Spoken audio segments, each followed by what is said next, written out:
Hello, everyone. My name is Shravan, and today I'm going to tell you about our work on hardening WebAssembly against Spectre.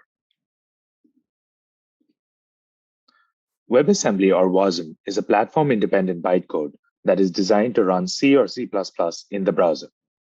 Because of this, Wasm was designed with isolation in mind. The bytecode is really simple and makes data and control flow explicit at the language level. This, in turn, makes it easy for Wasm compilers to enforce isolation.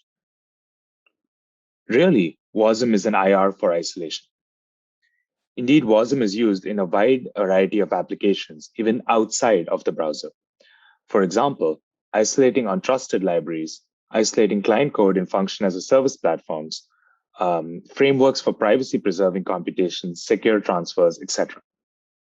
In today's talk, we're going to use the function as a service platform, or FAS platform, as our running example. In a FAS scenario, the platform compiles Wasm modules from multiple clients and runs them in a single process. Wasm ensures that one module cannot access another's memory pages. This architecture allows the FAS platform to scale to tens of thousands of client modules per process. Within a process, Wasm isolates untrusted code using a mix of runtime and compile time checks. For example, every access to the heap, also known as the linear memory, has explicit runtime checks to ensure that it is within bounds. Similarly, indirect function calls perform runtime checks to check the control flow integrity labels during execution. Finally, the compiler ensures that return addresses are always valid by using a safe stack. However, Spectre can break all of this. In a FAS platform, this means that a malicious client can use Spectre to access another client's memory. For example, they might use a gadget that abuses the pattern history table, or PHT, like this one. This code performs a memory bounce check before it reads from the linear memory. And concretely, this is safe. But an attacker can mistrain this conditional to predict true and speculatively read out of bounds data. They can then leak this data to the cache by performing a second read. Similarly, attackers can also abuse the branch target buffer, the BTB, or the return stack buffer, the RSB, to read other clients' data. They can do this by mispredicting the target of indirect function calls or returns to carry out a speculative ROP-style attack. Alternately, an attacker can also poison branch predictor state that is shared across all clients. In doing so, they can coerce the victim into exfiltrating their own data. That is, the victim client code leaks the victim client data. We need to prevent both these sandbox breakout attacks mentioned earlier, as well as these sandbox poisoning attacks.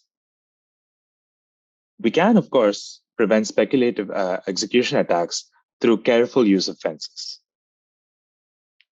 So we tried this. For example, we added fences prior to every data load. And we found that this was too slow. We even tried reducing fences via a min-cut algorithm, and this was also too slow. What we need is a solution that does not solely rely on fences. And our solution is Swivel. Swivel is a Wasm compiler that prevents both sandbox breakout and poisoning attacks via Spectre-PHT, BTB, and RSB.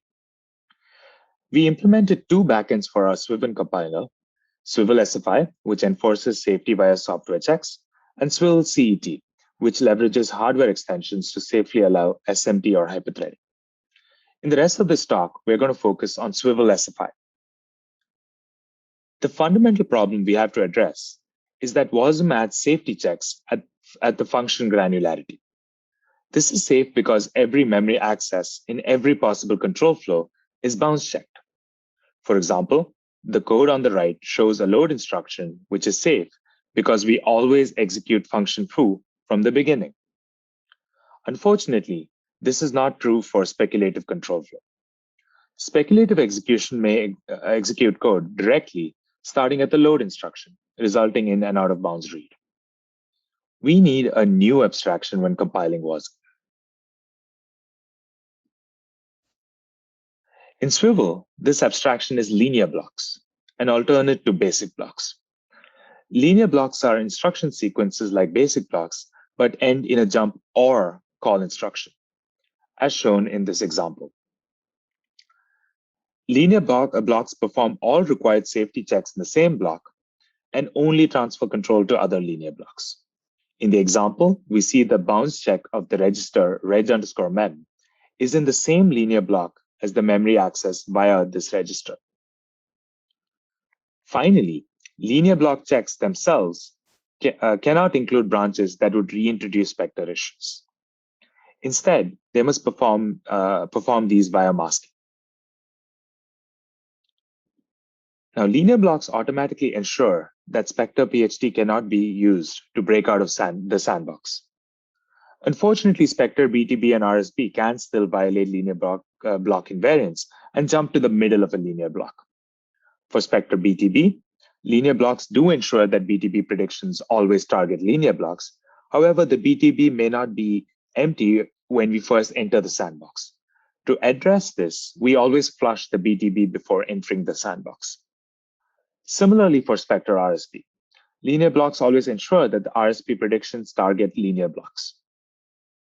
However, the RSB can underflow, resulting in arbitrary target predictions. We handle this by using a separate memory region to store control stack data and replacing return instructions with indirect jumps from this region. This ensures sandbox code cannot break out via Spectre. But what about poisoning attacks? Ideally, we can simply flush predictors prior to the execution of any client code to prevent all forms of poisoning. However, we cannot flush, while we can flush the BTB, we cannot flush the conditional branch predictors. So we need a different solution here. We can handle this in one of two ways. The first approach converts all direct branches that use the CBP to indirect branches that use the BTB, and then flushes the BTB on entry to the sandbox. The second approach is a probabilistic style ASLR approach that makes it more difficult for the attacker by randomizing the location of sandbox code. In practice, both Swivel's ASLR and deterministic schemes eliminate all three Spectre variants. The only difference here is that Swivel's ASLR scheme is probabilistic for one type of attack. That is the out-of-place Spectre-PHT sandbox poisoning. In our own experience, we found this type of attack extremely challenging to perform even without Swivel's randomization. So next, let's look at some of the performance overhead of these schemes. We measure the performance of Swivel on standard benchmark suites such as SPEC 2006. We also measure the cost of a mock FAS platform that uses Swivel web services. Our performance costs were measured relative to the execution time of unmodified, unsafe Wasm. In the interest of time, I'm going to focus on the performance overhead, but we also provide a security evaluation in our paper. For our SPEC benchmarks, we observe that our ASLR schemes have very low overhead. Under 10% overhead on all Wasm-compatible SPEC benchmarks. The deterministic scheme has slightly higher overhead between 3% and 240%. While this overhead is sometimes a little high, it is still much lower than the fence-based solutions.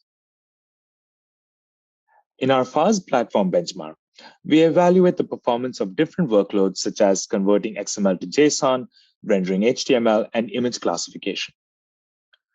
We find that for XML to JSON, Swivel ASLR has less than 14% overhead and is faster than the deterministic schemes, which have around 36% overhead. We see a very similar trend in the image classification workload. The one interesting case here is the HTML rendering workload. Here, Swivel ASLR is actually slower than the deterministic scheme because the cost of randomizing the code actually dominates the workload time.